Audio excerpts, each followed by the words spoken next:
Imagine-se pegando um ônibus como qualquer outro estudante, mas de repente, um trem se choca contra o veículo, encerrando sua vida instantaneamente. Nos últimos momentos de Arud, ele se lembra de prometer à sua amada que ficaria ao lado dela para sempre. No entanto, ao despertar, ele percebe que seu nome não é mais Arud, e sim Ryu, e que Deus lhe concedeu habilidades secretas que o tornam extremamente poderoso. Enquanto essas memórias inundam sua mente, Ryu se pergunta se a febre está causando alucinações, mas seus pensamentos são interrompidos quando alguns homens entram na casa com um saco enorme, dizendo que ele cheira como uma convenção de anime e o expulsam para fora. Enquanto colhe frutas, Ryu continua confuso sobre quem era Arud, mas decide que isso não importa, pois agora ele é Ryu e sua missão de vida é vingar sua mãe, que foi assassinada diante de seus olhos. Após comer as frutas, ele veste suas roupas e um grupo de mulheres se aproxima, chamando-o de um franzino feio. Contudo, Célia o aborda educadamente, perguntando se ele viu a amiga delas, Flora. Ele responde que nunca a viu, e Célia, usando um feitiço mágico para verificar a verdade, percebe uma imensa quantidade de aura pura emanando de seu corpo. Ao ver que ele não mentia, Célia lhe dá algumas moedas de prata em agradecimento pelas informações, e ele corre para compartilhá-las com seus amigos. Porém, ao entrar na casa, um assassino tenta esfaqueá-lo no peito. A bolsa de moedas salva sua vida quando ele cai no chão, apenas para encontrar todos os outros mortos. Conforme estava prestes a enfrentar seu destino, uma mulher o chama de Arud e o ensina a usar a mágica ilimitada dentro dele. Usando sua aura mágica, Ryu fortalece seu corpo e repulsa o assassino com um golpe de palma. Adotando uma postura de karatê que aprendeu nas memórias de Naruto, ele chuta o rosto do assassino após desviar de seus ataques. Quando o assassino continua agressivo, Ryu torce seu braço e o quebra. Enfurecido por ser derrotado por um garoto, o assassino se aproxima novamente, mas é jogado ao chão. Quando estava prestes a acabar com ele, ouve o choro de uma garota e percebe que o item que os bandidos transportavam era Flora. A princesa o implora para salvá-la dessa confusão, mas ao ver todos os corpos mortos, ela desmaia. Não havendo outra escolha, Ryu a ajuda, carregando-a nas costas de volta para as mulheres que a procuravam. A irmã de Flora, Cristina, acusa Ryu de sequestrá-la e imediatamente se mostra agressiva. Ela não lhe dá a chance de se explicar e Vanessa coloca uma faca em seu rosto, ordenando que ele vá ao castelo para se explicar. Os cavaleiros capturam o assassino mais tarde, e uma pessoa misteriosa encerra sua vida antes que ele pudesse revelar algo. Dentro do castelo, Ryu é amarrado e começa a ser torturado por Charles, que tenta forçá-lo a confessar o sequestro de Flora, para encobrir sua própria negligência. Mas o único crime de Ryu era ter uma aparência feia. Quando a princesa acorda de seu sono, ela conta aos seus companheiros que foi Ryu quem a salvou, e ele deve ser chamado imediatamente. Enquanto isso, Ryu ainda é espancado até quase morrer, mas o soldado continua fazendo isso para restaurar sua reputação por ter deixado a princesa ser sequestrada. A ajudante da princesa entra e pergunta o que ele pensa que está fazendo com o garoto, informando que foi ele quem salvou a princesa. Eles o soltam, mas seu corpo colapsa devido aos ossos quebrados, e Célia corre para curá-lo. Após desmaiar, Ryu acorda e se depara com o rosto de Célia, que se desculpa por todas as adversidades pelas quais ele passou enquanto apenas tentava ajudar a princesa. Ela o informa que o rei do país deseja encontrá-lo, após o resgate de sua filha, e ele concorda em ir ao castelo para o encontro. Ao chegar lá, ele demonstra à família real como passou de pedir permissão ao pai da princesa para levá-la a um encontro, até chegar ao ponto de dizer que a filha deste o chama de papai. Alguns dias se passam dentro do reino, e Ryu está pronto para começar a escola com seus colegas. No entanto, sua recepção no primeiro dia não é das mais calorosas, sendo alvo de chacota por um colega que zomba do seu modo de falar. À medida que o dia escolar avança, seus pares descobrem que ele ainda não sabe ler e continuam fazendo piada disso, mas Ryu não desiste facilmente e vai à sala do professor após a escola para uma tutoria particular. Após algumas horas de estudo, Ryu consegue resolver todos os problemas apresentados, uma vez que aprendeu todos os símbolos. Afinal, é apenas adição simples, e ele possui todas as memórias de ser um estudante universitário. Célia pergunta se algo tem incomodado na escola enquanto toma um chá, e ele confessa se sentir triste por já estar sendo alvo de chacotas, mas disfarça e finge que está tudo bem. Algumas semanas passam e, durante o treino de espada, o instrutor pede que Ryu venha lutar com ele depois de notar sua forma interessante. Ryu demonstra sua técnica não convencional e avança em direção ao instrutor para o combate. As lições de dojo de seu avô permitem que ele continue atacando enquanto mantém sua defesa, mas o colega continua zombando do modo como ele maneja a espada. O instrutor, impressionado com a habilidade de Ryu, pergunta se ele já considerou tornar-se cavaleiro do reino, mas Ryu é o único na classe que não deseja se tornar um. Os meses passam, e Ryu continua aprendendo o idioma para alcançar seus colegas. Em pouco tempo, sua inteligência supera a de todos na classe, mas as memórias de sua vida anterior continuam invadindo sua mente, fazendo-o sentir falta de mais Shan, pois neste mundo o bullying parece ser a única coisa que ele enfrenta. Ryu recorda-se de Michan, seu amor de infância, do qual foi separado quando seus pais se divorciaram. Ele a viu uma vez no ensino médio, mas ela nunca mais voltou à escola, como se tivesse apagado sua própria existência. A luta interna de Ryu se intensifica, fortalecendo sua resolução de que Naruto está morto e que ele, Ryu, é real e sobreviverá a tudo isso. Na manhã seguinte, os resultados dos exames são anunciados, e todos ficam surpresos ao descobrir que um órfão sem-teto conseguiu a pontuação máxima, junto com a princesa. Os valentões, que não merecem ser nomeados, continuam a intimidá-lo, chamando de trapaceiro por ser muito estúpido para se sair tão bem quanto uma princesa. A amiga da princesa defende Ryu, chamando-os de perdedores invejosos, e Célia os apoia, pedindo provas de que Naruto trapaceou. Eles se retiram, envergonhados diante de todos, e Célia mais tarde expressa sua preocupação com o bullying que Ryu enfrenta. Ele pergunta se ela passou por algo semelhante na infância, mas ela responde que pelo menos tinha amigos. Ryu diz que ficará bem, pois tem Célia como amiga, e ela cora como uma típica garota de anime, dizendo que não se importa de ser sua amiga, embora ele continue a pedir que ela repita isso, deixando-o visivelmente emocionado. A relação deles se fortalece e Célia promete que sempre abraçará Ryu se ele chorar por causa do bullying. Ryu diz que isso será perfeito para confortá-lo, porque ela é pequena afinal. Os anos passam enquanto eles os vivenciam juntos, e antes que percebam, Ryu é convidado a representar a escola no próximo torneio de artes com espadas. Os valentões ainda não amadureceram e rejeitam a ideia de Ryu ser o representante da escola, mas o instrutor nega suas objeções. Célia fica impressionada com o quanto Ryu se fortaleceu e nota como ele cresceu, comentando que ele ficou bem maior depois de 5 anos, enquanto ela continua pequena, causando-lhe um dano emocional. Após tomar um chá, Célia pergunta a Ryu sobre seus planos após a formatura, e ele revela que planeja deixar o país, pois não sente que pertence a esse lugar. Isso entristece Célia, especialmente porque ele ajudou a melhorar o ambiente e sempre a animou nos momentos difíceis. Ryu se desculpa por ter que partir, mas lembra ela que ela em breve se casará, ao que Célia rejeita a ideia de se casar tão cedo. Ele sugere que ela comece a pensar nisso em breve, porque ela pode acabar envelhecendo, mas então diz que ela sempre será pequena nos lugares importantes, o que não importa afinal. Célia se pergunta para onde as aventuras de Ryu levarão, e seu único desejo é chegar ao país onde sua mãe vivia antes de falecer. No dia do torneio, o primeiro oponente da academia é Ryu. O valentão diz que ninguém espera nada dele, mas que ele deveria evitar envergonhar a academia com suas habilidades de espada. Seu oponente aparece no campo e é ninguém menos que o homem que o torturou sem motivo quando ele era jovem. A batalha começa e o soldado se pergunta se Ryu está zombando dele. O cavaleiro luta com toda a sua força, pois foi rebaixado desde o incidente 5 anos atrás, mas sua raiva apenas o faz precipitar-se e comprometer sua posição, permitindo que Ryu arremesse sua espada para o ar e termine o combate. O soldado se torna um mau perdedor e diz que não estava realmente tentando e que será mais sério na próxima vez, mas o árbitro repreende para que aceite sua derrota como um cavaleiro honrado. Na noite após o torneio, um homem misterioso bebe com um soldado, sondando-o por informações.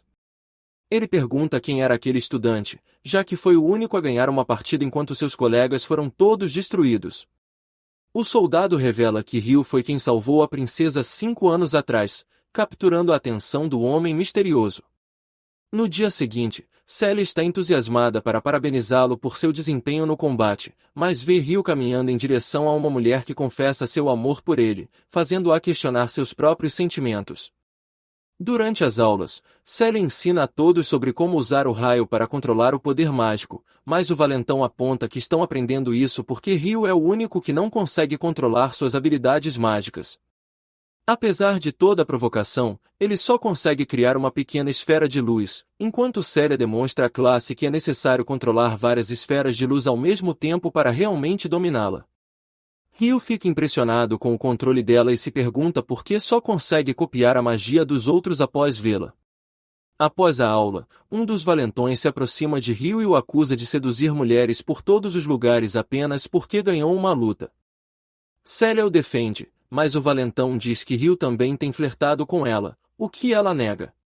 O valentão avisa que sua família não ficará quieta se ele continuar brincando com as emoções das garotas. A princesa Flora vê isso e fica chateada, culpando-se por causar todos esses problemas para ele e se perguntando como pode recompensá-lo por resgatá-la. Algumas semanas passam, e o garoto irritante apresenta ao restante da classe sua operação de classe, que eles devem completar para obter uma nota alta. Ele revela que obteve informações classificadas de alunos mais velhos e faz com que seu amigo faça Ryu carregar toda a bagagem, pois ele não consegue lançar magia. Ryu aceita sem objeções, mas Flora se sente mal por ele e pergunta se ela pode ajudá-lo a carregar. Ryu permanece cavalheiro e Flora se sente mal por Ryu ter que lidar constantemente com tudo isso novamente.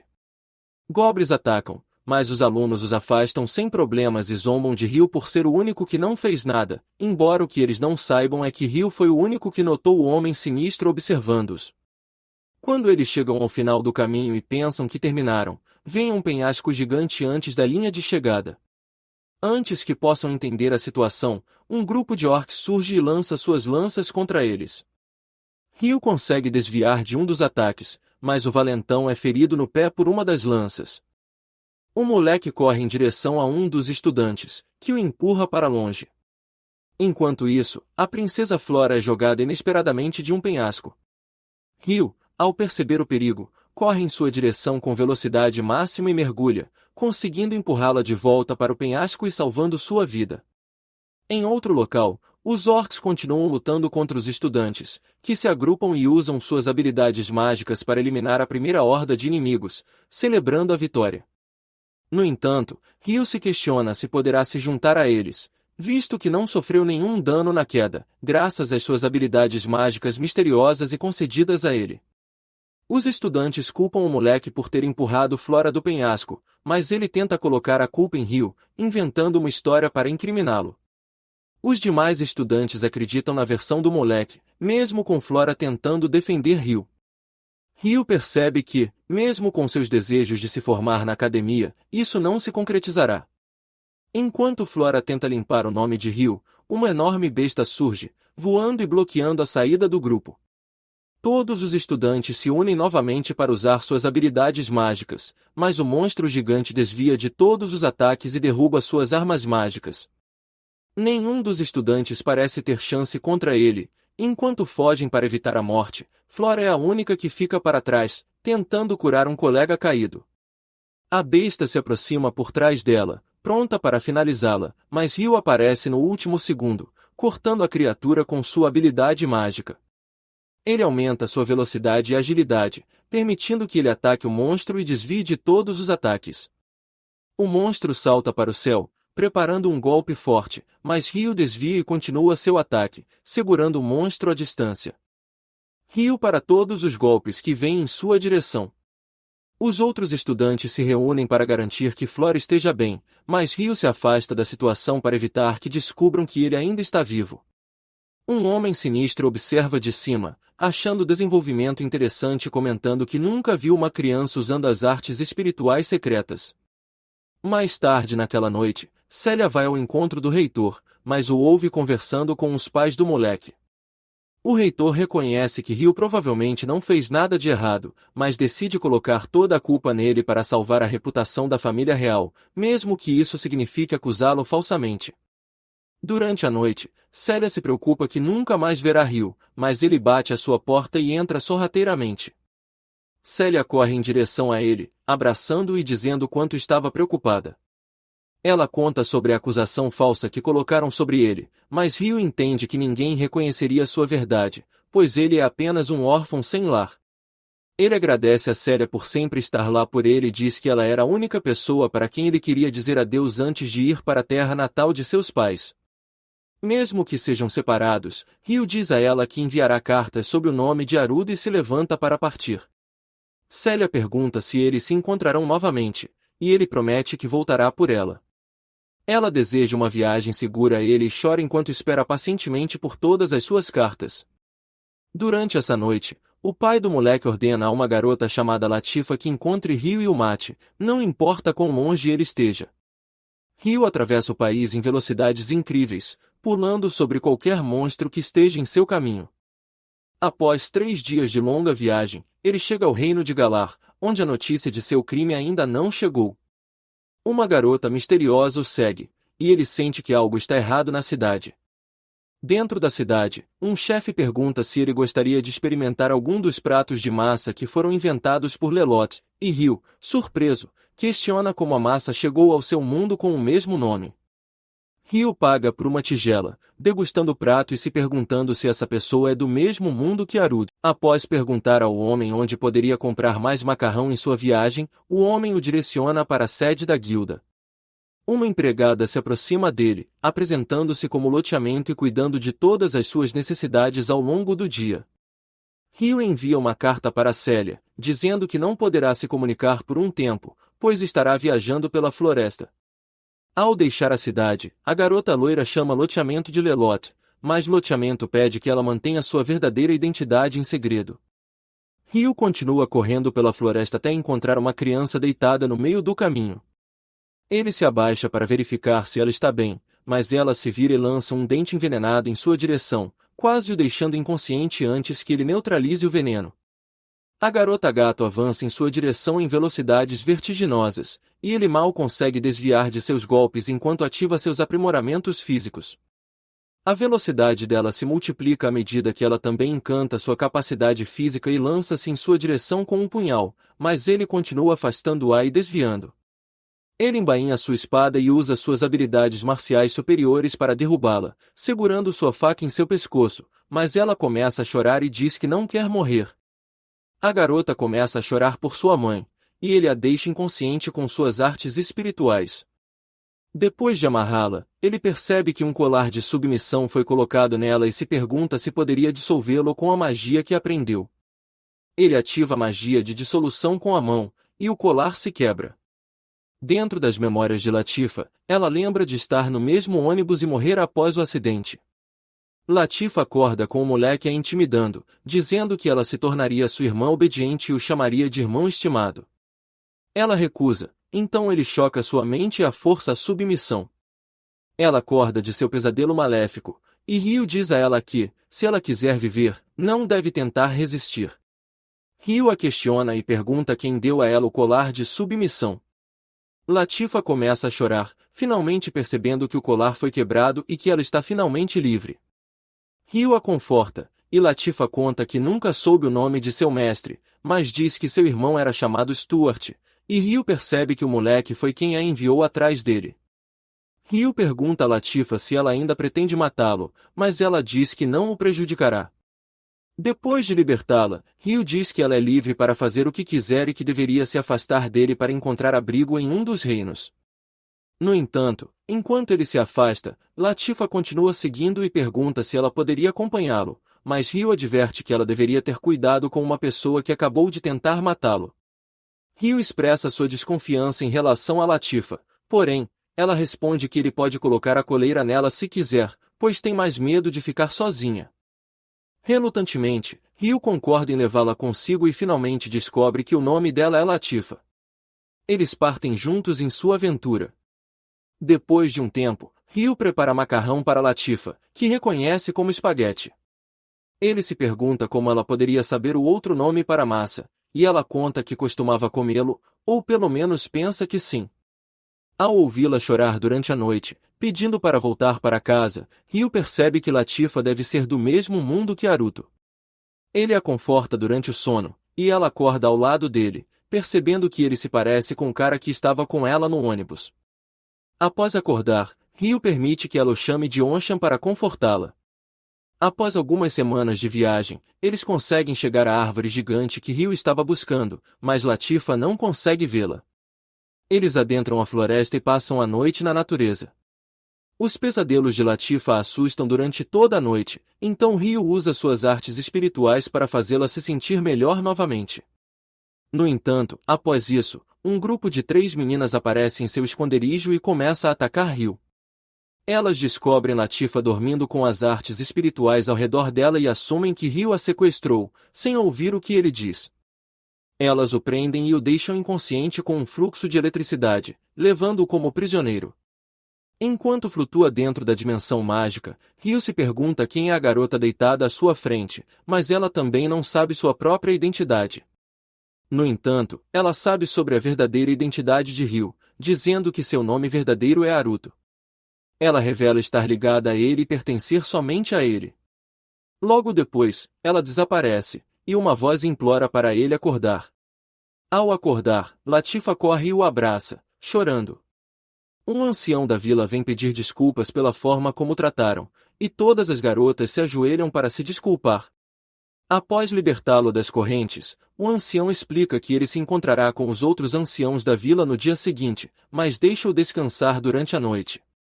Na manhã seguinte, Ryu vai para o centro da Árvore do Mundo e encontra os 3 líderes da vila, que se desculpam pela má conduta. Seu único desejo é que cuidem de Latifa, então ele pede para ficar com ela por enquanto, e todos os aldeões concordam. Antes de partir, a Dama Driz, espírito da Árvore do Mundo, aparece e nota o espírito vivendo dentro dele, questionando se ele tem sido incapaz de usar magia, já que os espíritos tendem a sugar toda a habilidade mágica de um humano. Os anciãos reconsideram tratá-lo como um santo, e uma das garotas o leva de volta para sua casa.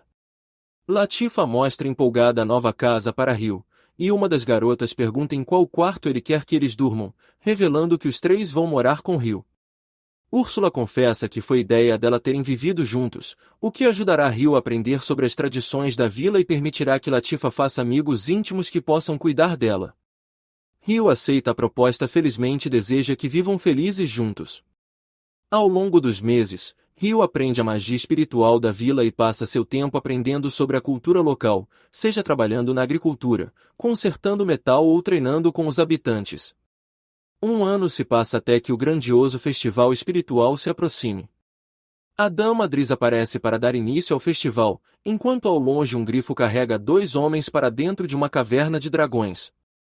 De volta à vila, as festividades começam, e as garotas pedem para Ryu juntar as camas. Após beberem um pouco de vinagre de maçã, uma delas diz que isso não aprofundará a amizade com Ryu, mas as garotas expressam o desejo de algo mais profundo entre eles, notando que ele ainda parece distante. Ryu decide revelar algo para Latifa enquanto Úrsula se aproxima dele. Do outro lado da vila, Ryu decide que eles vão descansar ali naquela noite e parte para investigar a área, deixando seu subordinado com um artefato para se localizar se precisar. Enquanto isso, Ryu leva Latifa para um local isolado, onde ela pede para brincarem juntos, mas Ryu questiona se ela está feliz vivendo ali. Ela diz a ele que ama o lugar e está feliz por ter feito todos esses amigos próximos ao longo do tempo, o que deixa Ryu contente em ouvir. No entanto, ele revela que em breve estará deixando a vila, ele tem seguido em direção ao leste o tempo todo e não pode mais levá-la consigo.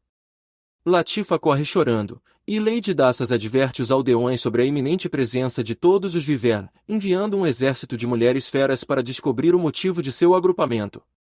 Ao mesmo tempo, Rus infiltrou-se na parte mais profunda da caverna dos Vivern e encontrou todos os ovos que estavam escondidos em outro lugar, começando a guardá-los em sua caixa de vazio. As mulheres feras continuam procurando na floresta até encontrarem o grifo. Ao se aproximarem do homem, ele segura uma faca contra elas e começa a voar para longe. Sua líder tenta derrubá-lo com seu raio, percebendo que ele está indo em direção à árvore do mundo. Antes que possam fazer qualquer coisa, um viver gigante aparece por trás, e o homem mal consegue desviar de seu ataque. Os outros viver conseguem alcançá-lo, e, depois que Rus reúne todos os ovos, ele esmaga a pedra para parar o coração de seu subordinado, fazendo-o cair do grifo. Latifa volta para a vila, e o ovo cai na frente dela, quebrando-se em pedaços. Ao olhar para o filhote de dragão, o viver negro aparece diante dela e grita de agonia ao ver como seu filho foi ferido. Ele prepara um ataque de sopro de fogo em direção a Latifa, mas Alma conjura seu tornado de vento para salvá-la do ataque.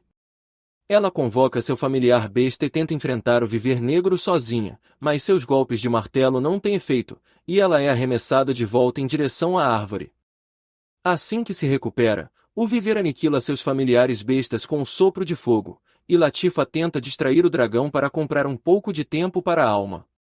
Ela continua correndo, mas o dragão bloqueia seu movimento e está prestes a pisar sobre ela quando Ryu lança um Icicle para derrubar o dragão e leva Latifa para longe do perigo.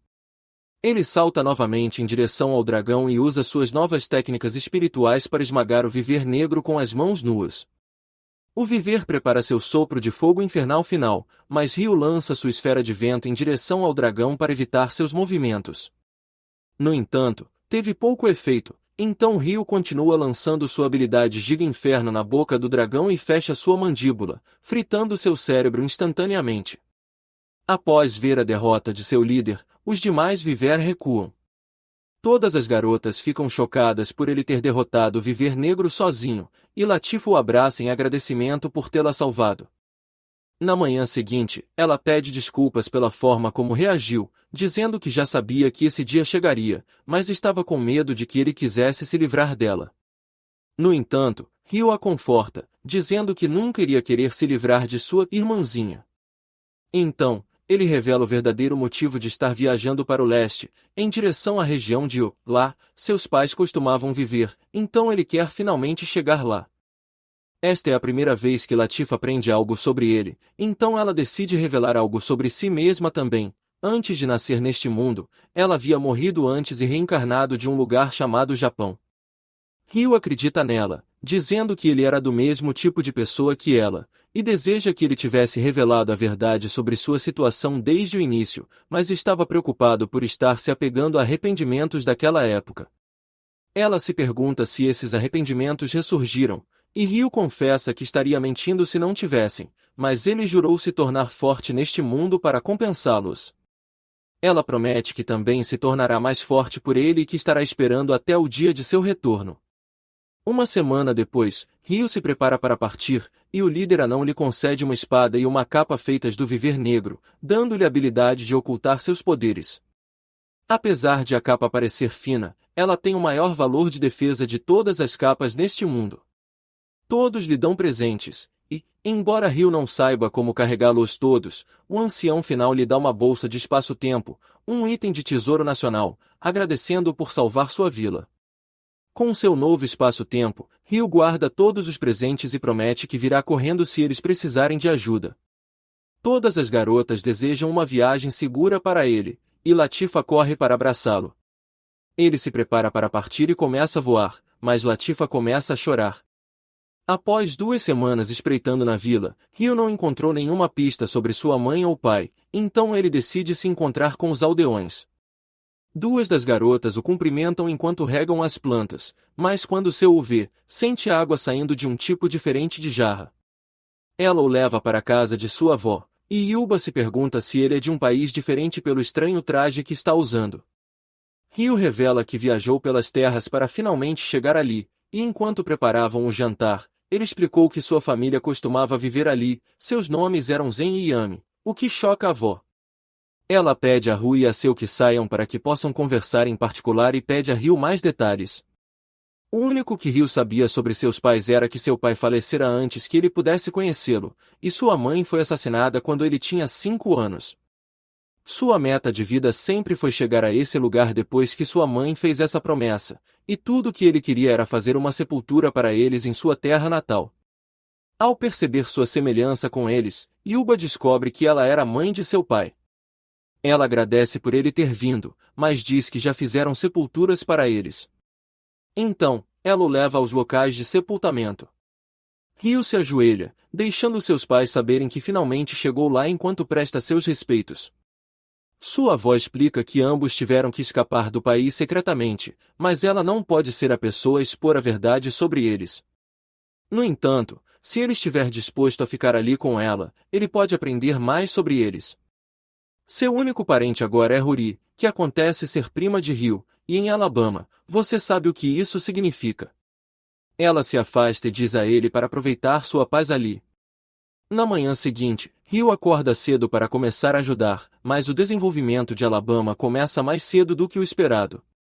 Enquanto cozinhava, Rio usou as mãos para fazer as comportas de Rory se abrirem, e Seu entrou neles com seu irmão, Shin. Ele percebe que agora vai ter que competir pela atenção de sua irmã, mas acaba devorando a carne de Rio depois de terminar de comer o creme azedo de Rio. A avó pediu a ele para levar Rio para caçar, então ele o desafia para uma corrida até o campo. Assim que ele sai, Rory sabe que está prestes a ter um duelo no Velho Oeste por seu primo, e eles competiriam para ver quem pode ser atingido pelos tiros de sua pistola. Dentro da floresta, Rio abate um pássaro raro com sua primeira flecha, e Shin percebe que terá uma competição acirrada, mas as gerações de incesto têm lentamente apodrecido seus cérebros, e eles começaram a caçar com seus arcos ao contrário. Shin se pergunta por que não fez um único disparo, então ele se afasta com raiva, com toda a sujeira que se acumulou sobre seu corpo. Ryu decide construir uma casa de banho bem ao lado de sua casa usando suas artes espirituais, mas as garotas começam a espioná-lo, e à medida que as semanas passam, Ryu se torna lentamente um morador típico da vila. E finalmente chega o dia da colheita.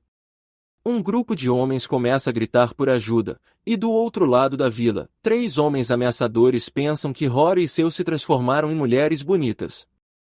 Shin se prepara para socá-los, mas Rory lembra a ele que isso poderia começar uma guerra, já que Gon é filho do presidente da vila vizinha.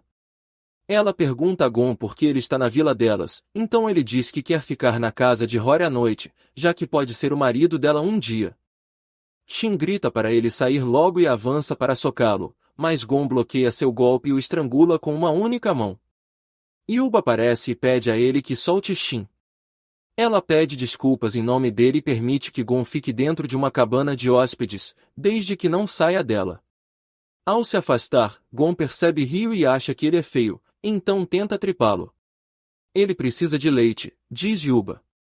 Ela diz a todos para ficarem de guarda durante a noite, mas como Shi mora sozinho com Seu, ele implora a Yuba que a leve para dentro para passar a noite, e ela concorda. Antes de dormirem, Ryu pede a elas que coloquem um amuleto protetor no canto do quarto para a noite. Dentro da cabana de Gon, seus capangas ficam impressionados com quanto ele destruiu seu próprio carrinho, e Gon diz a eles que eles vão aproveitar sua pequena visita amanhã. Ao pôr do sol do dia seguinte, Ryu estava treinando seu corpo gigachad e disse às garotas que podia ouvir suas comportas se abrindo a 1 milha de distância. Elas se perguntam por que ele tem treinado incansavelmente, mas Ryu acha um pouco embaraçoso, enquanto lembra de sua promessa. Seu objetivo era, um dia, se tornar forte o suficiente para proteger a garota de quem ele gostava, mas se preocupa que ela possa estar com outra pessoa neste momento. Seu ouve essas palavras e a tristeza cresce dentro de seu coração. Naquela noite, um homem entra no quarto de Seu e Rory, mas o amuleto é ativado.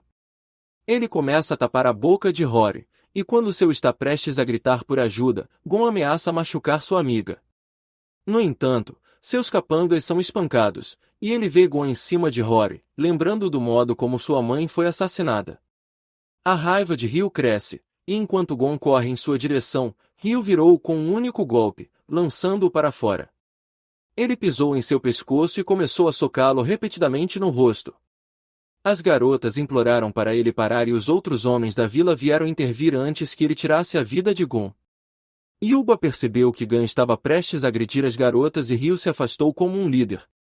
Esta é a segunda vez que ele quis acabar com alguém e essa sede de vingança estava queimando dentro dele o tempo todo, mas sem que ele percebesse, ele havia sido atraído pela identidade de Aro, sua determinação tinha enfraquecido. Mas esse desejo de vingança fazia ele sentir que não seria diferente do homem que tirou a vida de sua mãe. Na manhã seguinte, um mensageiro do reino apareceu para recolher impostos e levar Gon para a prisão. Yuba pediu a ele para levar uma carta para uma pessoa importante dentro do reino, então ele prometeu entregá-la e partiu com Ryu. Vários dias depois, a equipe chegou à capital. Depois de enviarem Gon para a prisão, Ryu passeou pela cidade com seu e um dos comerciantes sugeriu que ele comprasse um presente para sua namorada fofa. Seu tentou explicar que eles não estavam namorando, mas a mulher disse que eles pareciam tão fofos juntos que deveriam comprar uma lembrança para marcar sua visita. Ryu perguntou se ela queria algo e a mulher disse a seu para se ajoelhar para agradecê-lo. Ryu agradeceu a mulher e seu pegou uma pétala de flor que colocou em seu cabelo. Ele achou que ficou bonito nela, então comprou-as da senhora. Antes de partirem, a comerciante disse a ela para lutar com toda a sua força por ele antes que outra garota o roube. No centro da cidade, um homem tentava desenvolver algum enredo de anime com uma garota e tentou fugir com ela, mas Ryu usou suas artes marciais para derrubá-lo e salvar a mulher. Seu guarda correu para protegê-la, mas Ryu fugiu quando 12 apareceu. O pai da garota, Gouki, ouviu as notícias e contou a ele. Ele se perguntou se tinha algo a ver com a carta que Yuba havia enviado para ele. Ao ver as palavras dentro dela, ele ficou chocado, com as mãos tremendo. Ele se perguntou se ele já havia conhecido um homem chamado Ryu enquanto caminhava de volta para casa.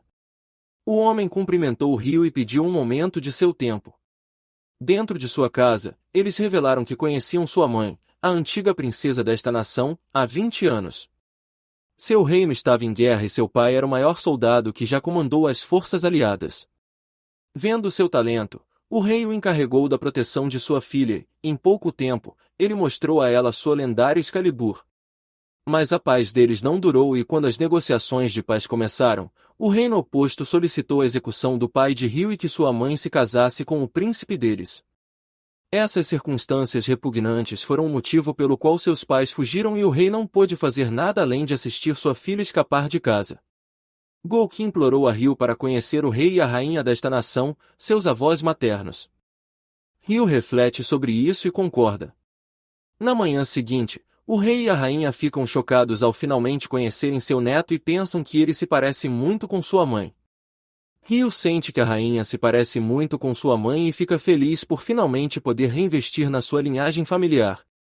Eles perguntam sobre sua mãe e pai, mas Ryu não tem muitas lembranças de viver com eles. Ele era muito jovem para conhecer seu pai, mas se lembra de sua mãe como alguém que nunca parou de sorrir. No entanto, tudo isso acabou quando ele tinha 5 anos porque uma pessoa chamada Lúcio continuou a ajudá-los depois que seu pai faleceu. Naquele dia fatídico, sua mãe saiu de casa e disse a ele para não abrir para estranhos, mas quando Lúcio chegou, Ryu abriu a porta, pois havia crescido com ele. No entanto, Lúcio sorriu levemente e chutou Ryu em direção à cadeira.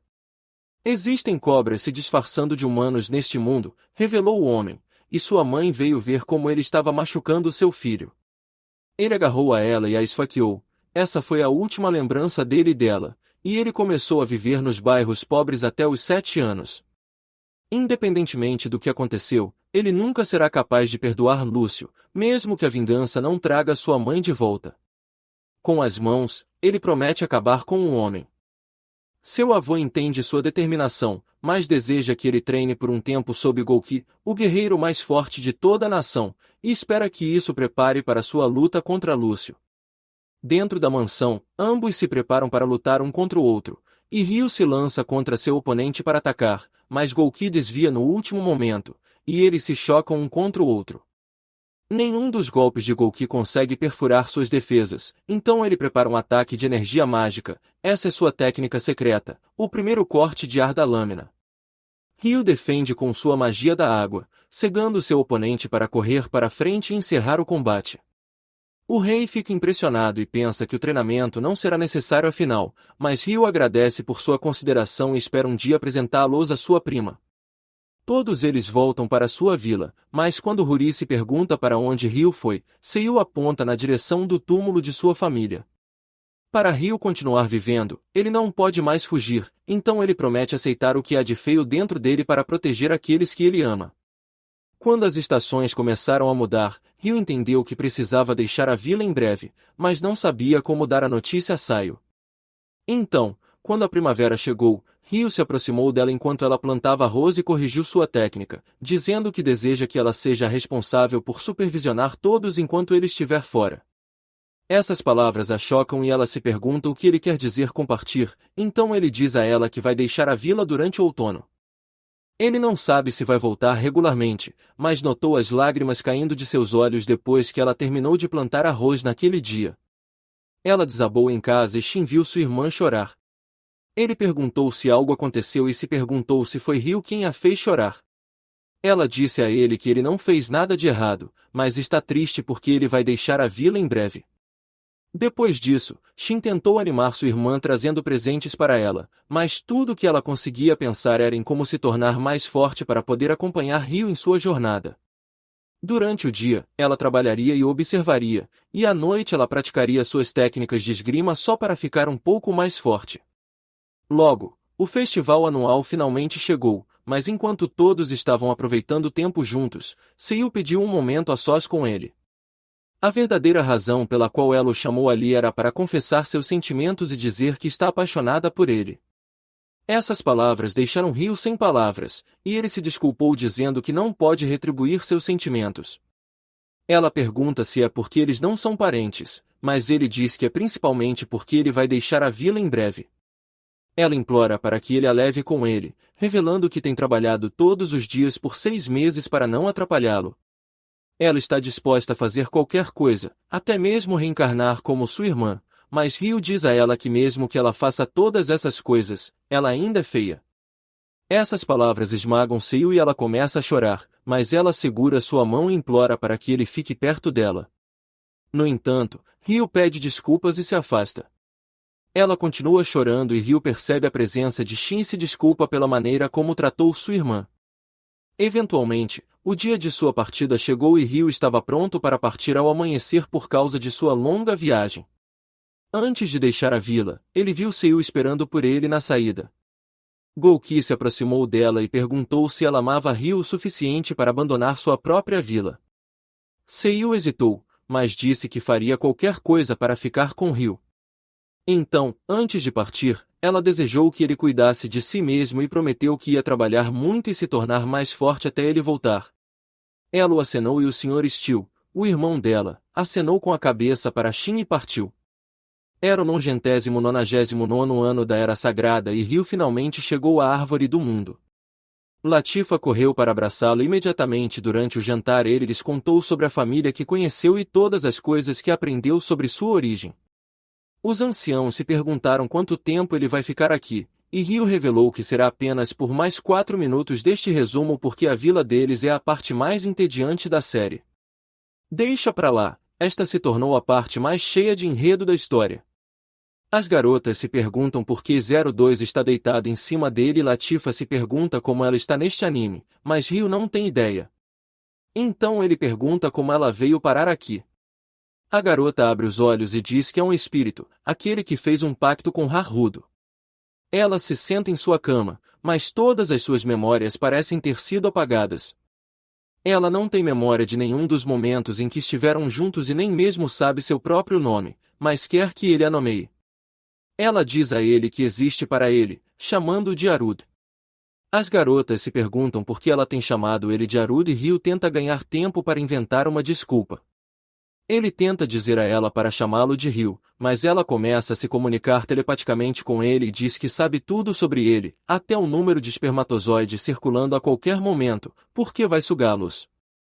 As garotas pedem a ele para perguntar a Lady Dray sobre sua aparência, então Ryu pede a ela para se levantar, mas testemunha o maior enredo de todo o anime. Com suas habilidades mágicas, ela muda de roupa enquanto fica de pé com graça. Ryu nota a beleza emanando dela. Relembrando de mim, ele decide nomeá-la Asa, porque a imagem da primavera apareceu em sua cabeça quando a olhou. As garotas acham o nome dela lindo, e Latifa se pergunta se isso os tornaria irmãs. De volta ao conselho da vila, a Lady desaparece e acha um mistério que Asia tenha perdido todas as suas memórias, então ela pergunta a Asia em que tipo de elementos ela é melhor. Asia diz que dominou todos eles, especialmente a técnica Slope Top, chocando toda a sala. Para demonstrar sua habilidade, eles saem para determinar o poder de suas habilidades. Ryu joga uma pedra para começar a luta imediatamente. Asia desaparece em direção a ele e ele mal evita seus chutes. Suas técnicas se igualam e ela réplica todos os seus movimentos em combate próximo. Então ele recua para ganhar alguma distância. Ele salta em direção ao céu para tentar suas táticas aéreas, mas sua força quase quebra seu braço assim que ele aterrissa. Ele lança picos de gelo em direção a ela, mas ela desaparece e reaparece atrás dele, lançando seus próprios picos de gelo. Ela continua espelhando todas as suas técnicas, então Ryu eventualmente lança um tornado. No entanto, ela lança um girando na direção oposta, e a Lady Das encerra a luta antes que destruam a vila. Agora, eles acreditam que Asia realmente tem domínio sobre todos os elementos, mas a Lady Das diz que começará a ensinar a Asia a controlar seus poderes. Os anciãos a recebem na vila e ela agradece a eles. Eles realizam um festival para recebê-la, e ela começa a aprender a controlar sua magia com Ryu. Depois de um tempo, Dominique mostra a ele a casa portátil que construiu, e Ryu fica feliz por finalmente sair dessa vila. Latifa fica triste ao ouvir essas palavras. Enquanto as outras garotas se afastavam, uma delas implorou a ele para passar um tempo com sua irmãzinha antes de partir, então eles decidiram fazer isso do mesmo jeito que todos os irmãos fazem em um anime, dentro da banheira de água quente. Da última vez, isso não terminou bem. Latifa se pergunta por que Asia continuou chamando de Arut, então Ryu revela que costumava ser seu nome antes de reencarnar. Ela fica animada ao ouvir isso porque costumava pegar o ônibus escolar, e ele era a pessoa que ela desejava que fosse seu irmão todos os dias. Ryu se pergunta se isso significa que ela estava no acidente de ônibus com ele, e seu silêncio revela a verdade. Mas, por mais triste que possa ser, ela fica feliz por ter acertado que ele é o melhor irmão. Ele promete que voltará para ela quando terminar, então ela pergunta se há algum outro lugar que ele precise lavar. O que você quer dizer com isso? Na manhã seguinte, os anciãos lhe dão alguns presentes antes de partir. Um deles é uma bússola que sempre apontará de volta para esta vila, e o outro lhe dá um dispositivo que permitirá que ele mude a cor do seu cabelo para que ele possa se manter disfarçado onde quer que viaje. Antes de partir, Ryu pediu aos outros que cuidassem de Latifa enquanto ele estivesse fora, e partiu enquanto eles voavam para longe. Ryu disse a Asia que eles estão indo ver Célia porque ele não conseguiu se comunicar com ela dentro da capital. Célia estava olhando para a carta que Ryu deixou para ela e desejava poder falar com ele mais uma vez, mas Charles finalmente a encontrou e pergunta a ela se ela está se preparando para a noite em que finalmente estarão unidos no ano 1000 da Era Sagrada. Ryu finalmente estava de volta à cidade onde cresceu e ativou o dispositivo para que pudesse mudar a cor do cabelo durante a noite. Ele tentou se infiltrar na escola que costumava frequentar e desceu para o porão para entrar na sala de estudos de Célia. Todas as memórias do último encontro deles ressurgiram, mas depois que ele entrou confiantemente na sala, ele percebeu que estava completamente vazia, se perguntando o que poderia ter acontecido com Célia. Ryu decidiu que deveriam lançar uma ilusão em outro pesquisador e perguntar a ele o que aconteceu dentro da sala de um professor aleatório. Asia apareceu por trás e lançou um feitiço hipnotizante sobre ele. Ryu entrou e perguntou sobre a localização de Célia, então o homem revelou que ela está dentro do Palácio Real. Amanhã é sua cerimônia de casamento e o homem com quem ela vai se casar é o Lord Charles, o mesmo homem que torturou Ryu durante a infância. Depois que seu reino sofreu uma derrota esmagadora para o Império Proxia, a casa do Duque Arbor mal conseguiu iniciar negociações de paz, e o chefe de sua casa era Charles. A antiga família real foi forçada a fugir da capital, e Charles escolheu unir seu poder com a casa da Clá, mas para fazer isso, Célia deve se casar com ele.